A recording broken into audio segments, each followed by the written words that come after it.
Malaysia sebagai tuan rumah APEC 2020 telah melakar sejarah apabila berjaya menganjurkan acara ini dalam format maya sepenuhnya.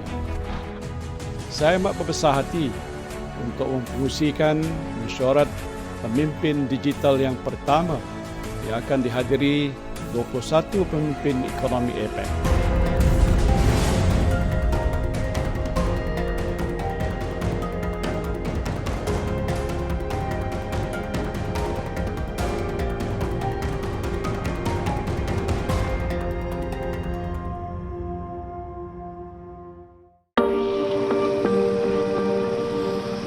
Keupayaan Malaysia dalam menganjurkan acara prestij dan bertaraf antarabangsa telah lama diakui dunia. Namun menjadi cabaran berbeza untuk menjayakan APEC 2020 yang perlu digerakkan secara maya sepenuhnya setelah dunia dicengkam gelombang COVID-19 yang belum berakhir. APEC ialah persidangan kerjasama ekonomi Asia Pasifik, iaitu sebuah forum yang melibatkan penyertaan 21 ekonomi. Biar apapun yang terjadi, forum ini tetap dilaksanakan dengan penuh amanah sebagaimana kejayaan APEC 1998 yang menyaksikan Malaysia menjadi tuan rumah buat kali pertama.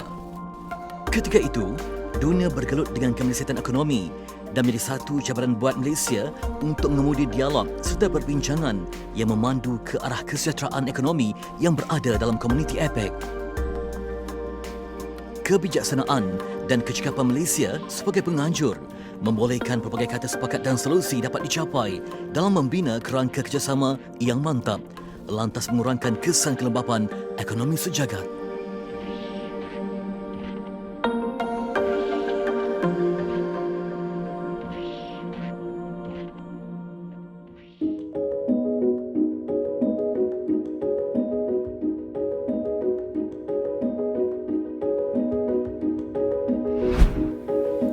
Di Menara Miti sahaja, berlangsung gerak kerja dan puluhan mesyuarat maya bersama semua ekonomi yang terlibat. Menggerakkan mesyuarat ini memerlukan kejituan perancangan dalam aspek logistik, komunikasi dan substantif agar mesyuarat dapat berjalan dengan lancar. 8 zon waktu berbeza dan perlu memastikan ketersambungan internet sentiasa sempurna sepanjang forum. Satu cabaran besar dalam pengendalian APEC 2020 yang berlangsung dalam format baru dengan suasana perintah kawalan pergerakan. Semua ini memerlukan semangat dan kesabaran tinggi. Segalanya demi negara tercinta. Ini first time dalam APEC, saya ingat. Inilah cenderamata yang akan dipersembahkan kepada Ketua Ekonomi dan amat cantik sekali dengan hiasan logo APEC dibuat daripada kayu balau. Di dalamnya terkandung tentang keunggulan kraftagan Malaysia. Sebagai contoh, hasil kerja kaum Mahmiri. Tidak ketinggalan ialah sutera yang menggambarkan Kuala Lumpur sebagai tempat tarikan dunia. Juga shilling peringatan yang meletakkan elemen songket sebagai antara khazanah warisan negara dan lambang kepada Malaysia yang kreatif dan menawan. Hasil kerja ibu tunggal di sebuah pusat komuniti yang melambangkan kita menyantuni semua kemakmuran yang dikongsi bersama.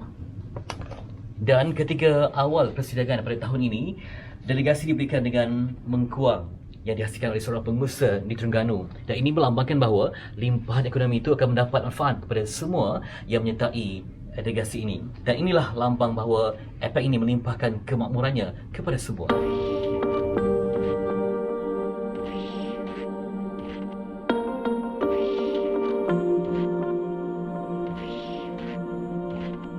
Apabila kita anjurkan secara fizikal dahulu, apabila diterima barang-barang ni, ada juga delegasi yang tangkap gambar, repost kat Twitter dan mengatakan bahawa ekonomi lain boleh mencontohi Malaysia kerana hadiah yang diterima sangat unik dan pelbagai dan bukan hanya seperti barang hadiah korporat biasa.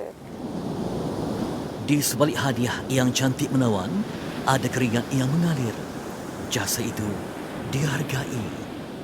Dalam mencapai kemakmuran bersama, segala usaha pembangunan ekonomi dimantapkan demi memastikan tiada yang ketinggalan saat negara menuju kemajuan.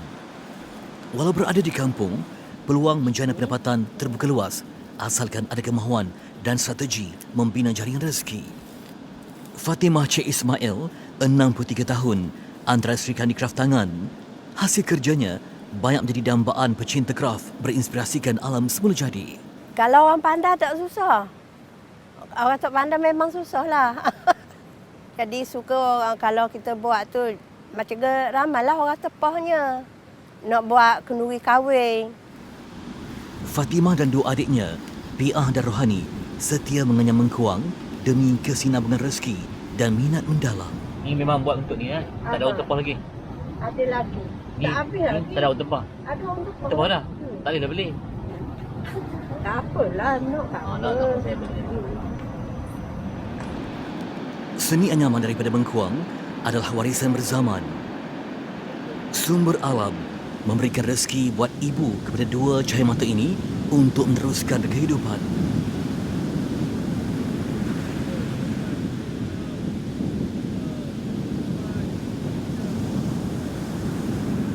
Makcik buat anyaman ni daripada Tok Nyam makcik hingga habis dah Tok Nyam meninggal tu. Lepas mak, lepas tu makcik pula. Lepas makcik ajar adik-adik pula buat. Jadi benda ni turun-menurun lah. Sejak umur? Sejak umur 12 tahun. Dah lama dah buat ni.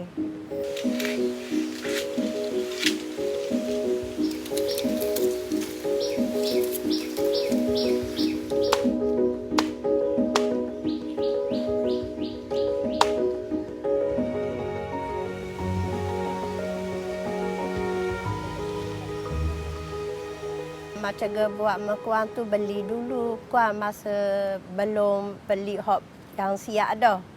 Yang duduk kat sini kan. Beli kuang di pokok, buat layu, jangka, jemur, rendam. Lepas tu jemur beri kering, kita celup menjadi color.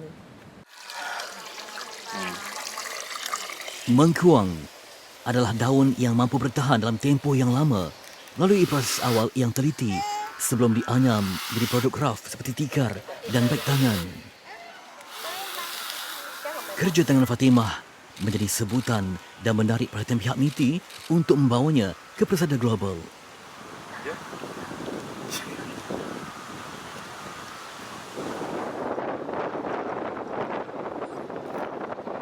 Dulu macam Nora tu kan, dia pergi dekat pasar Kedapayang tu. Ada tokel dekat Kedapayang, dia nak tu supik tu buat. Diorang mari cari makcik yang supik tu 3 beradik dia kata. Kebetulan tu suami duduk dekat bawah. Dia pun naik atas rumah, dia pun tengok buat. Oh makcik buat ni. Suka sangat, memang seronok dia tengok. Makcik duduk luruk korang, duduk anyang apa. Akhirnya dia beli sampai 300 unit masa dia beli. Lepas pada tu dia ambil gambar video, dia tunjuk tu lagu lalu macam Menteri Perdagangan hantar orang dia mari. Lepas tu dia kata makcik, kalau tahun depan ni bulan 11 ada orang mari pula makcik, dia kata.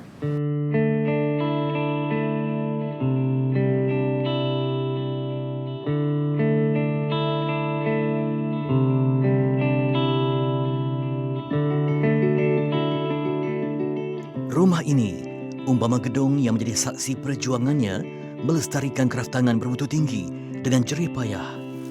Namun cintalah yang membuatkan dia terus bertahan walau jasad di mama waktu.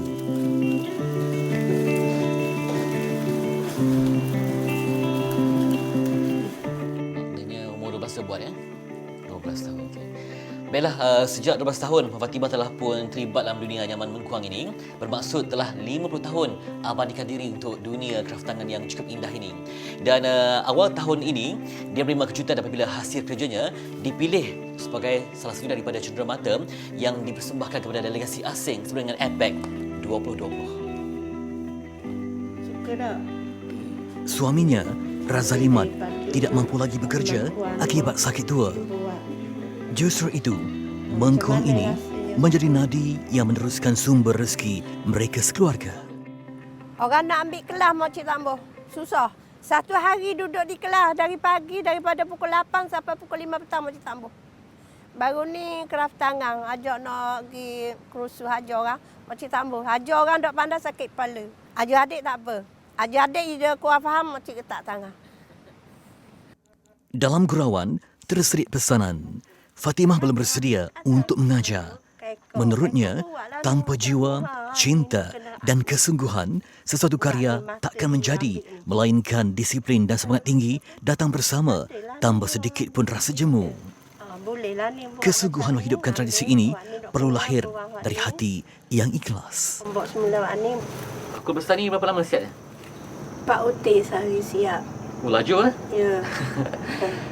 Kalau lihat kepada bakul ni, memang saiznya besar dan nampak begitu kompleks sikit lah dari segi hasilannya.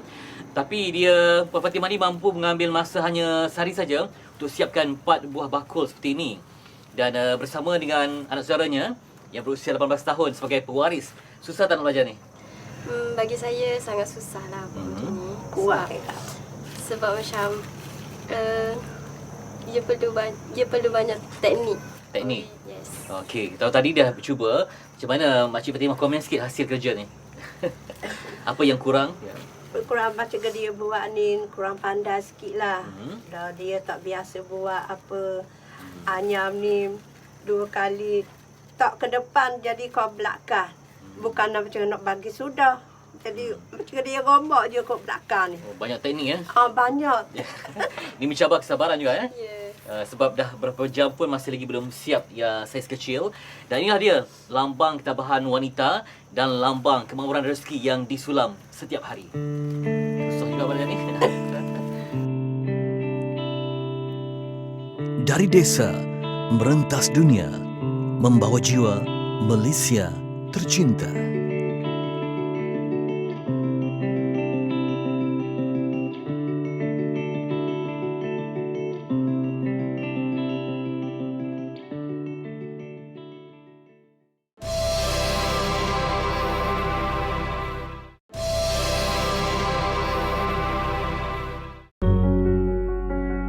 Kementerian Perdagangan Antarabangsa dan Industri dengan sokongan pelbagai kementerian lain dan sektor swasta bersatu menjayakan APEC 2020 yang penuh sejarah. Apa yang dirancang pada hari ini adalah cerminan masa hadapan untuk semua. APEC 2020 membabitkan penyertaan ekonomi yang inklusif dalam menyediakan bekalan barang dan perkhidmatan. APEC 2020 juga membuktikan kredibiliti pejabat awam dalam menganjurkan acara penting dan simbolik rakyat Malaysia berbilang kaum berpadu harmoni dalam menjayakan wawasan ekonomi.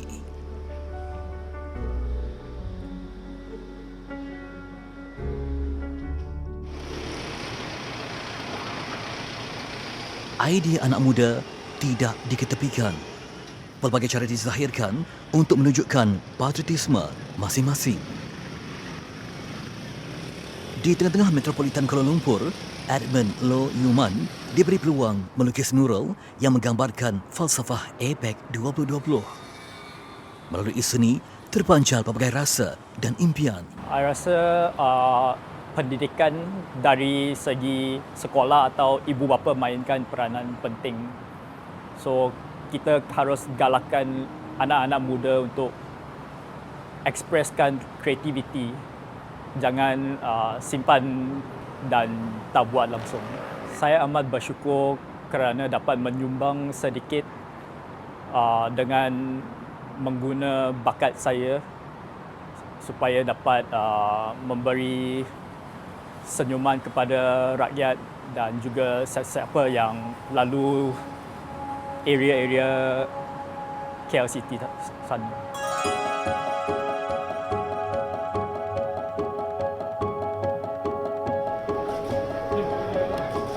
APEC 2020 adalah rujukan dunia bagaimana kewibawaan adalah tunjang dalam menjana kecemerlangan.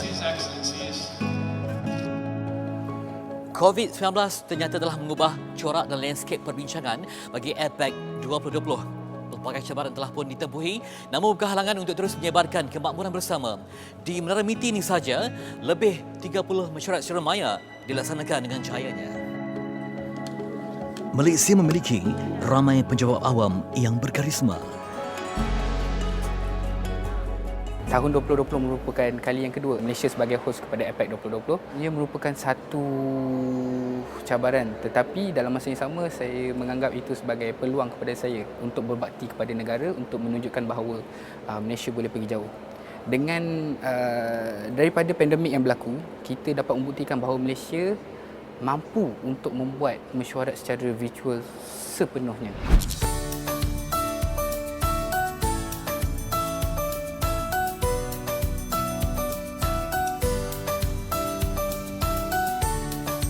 Saat Malaysia bangun kembali daripada cabaran domestik seperti pertukaran kerajaan dan kekangan pandemik COVID-19, terselah iltizam semua pihak yang berganding bahu demi melihat forum ini mencapai segala matlamatnya.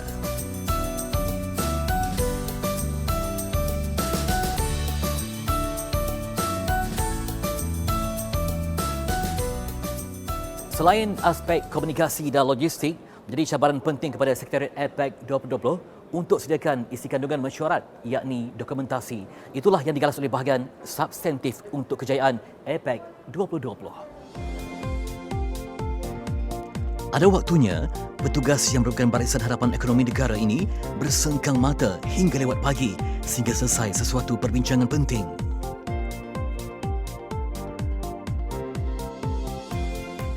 Di bahagian substantif, kami bertanggungjawab untuk perkara-perkara berkaitan dengan penyediaan polisi dan hala tuju untuk APEC 2020 secara keseluruhan. So, sejak daripada 2018, kami telah menjalankan pelbagai libat urus dengan pegawai pihak-pihak berkepentingan serta kementerian-kementerian lain dan agensi-agensi kerajaan yang lain untuk mengenal pasti apa tema untuk APEC 2020 serta bidang-bidang keberhasilan utama dan kepentingan utama yang boleh diketengahkan oleh Malaysia pada tahun 2020. Please give us a few seconds to ensure that the photos are safe. In the meantime, do make yourselves comfortable and we will make another announcement once we are ready to go live. Paling penting ataupun yang paling saya akan treasure, nilai adalah kerjasama di dalam di antara pegawai-pegawai dan juga di kalangan National Secretariat ini sendirinya. Semasa kami ditugaskan di APEC 2020 National Secretariat itu, semua dari pelbagai bidang. Kami hanya beberapa daripada kami yang pernah ada pengalaman APEC sebelum ini. So, dalam perjalanan kami selama 2 tahun ini, kami telah menjadi semakin rapat dan kami dapat tahu apa dia punya positive things that you can learn from them dan juga apa yang kelebihan seseorang itu yang menjadi kekuatan dalam tim kami ini. So, that is a very sweet memory yang I akan nilai lah selepas ni. 20 November 2020 adalah kemuncak kepada kerja keras dan kredibiliti yang digarap selama ini.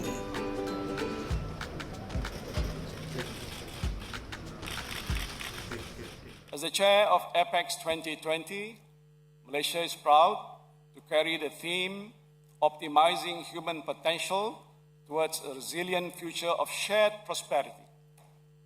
And this theme serves as a reminder for all of us that everything we do in APEC must eventually contribute towards the prosperity of our people.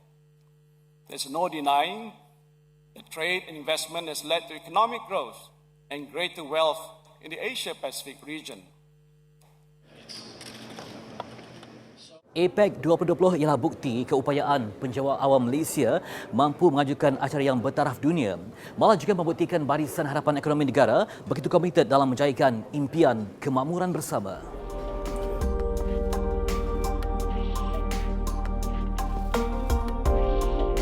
Pada akhir sidang kemuncak ini, Malaysia telah mencipta sejarah apabila berjaya mencapai kesepakatan pemimpin-pemimpin ekonomi APEC untuk melancarkan visi Putrajaya APEC 2040 dan Deklarasi Kuala Lumpur 2020. Inilah pencapaian yang amat membanggakan kerana bukan mudah untuk mencapai kata putus daripada pemimpin dunia seperti Donald Trump, Vladimir Putin dan Xi Jinping, tambahan apabila semua komunikasi dijalankan secara digital.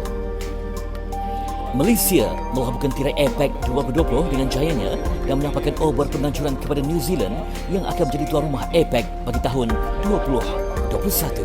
Malaysia will be handing over the logo received by the Prime Minister of New Zealand, Ms. Jacinda Ardern.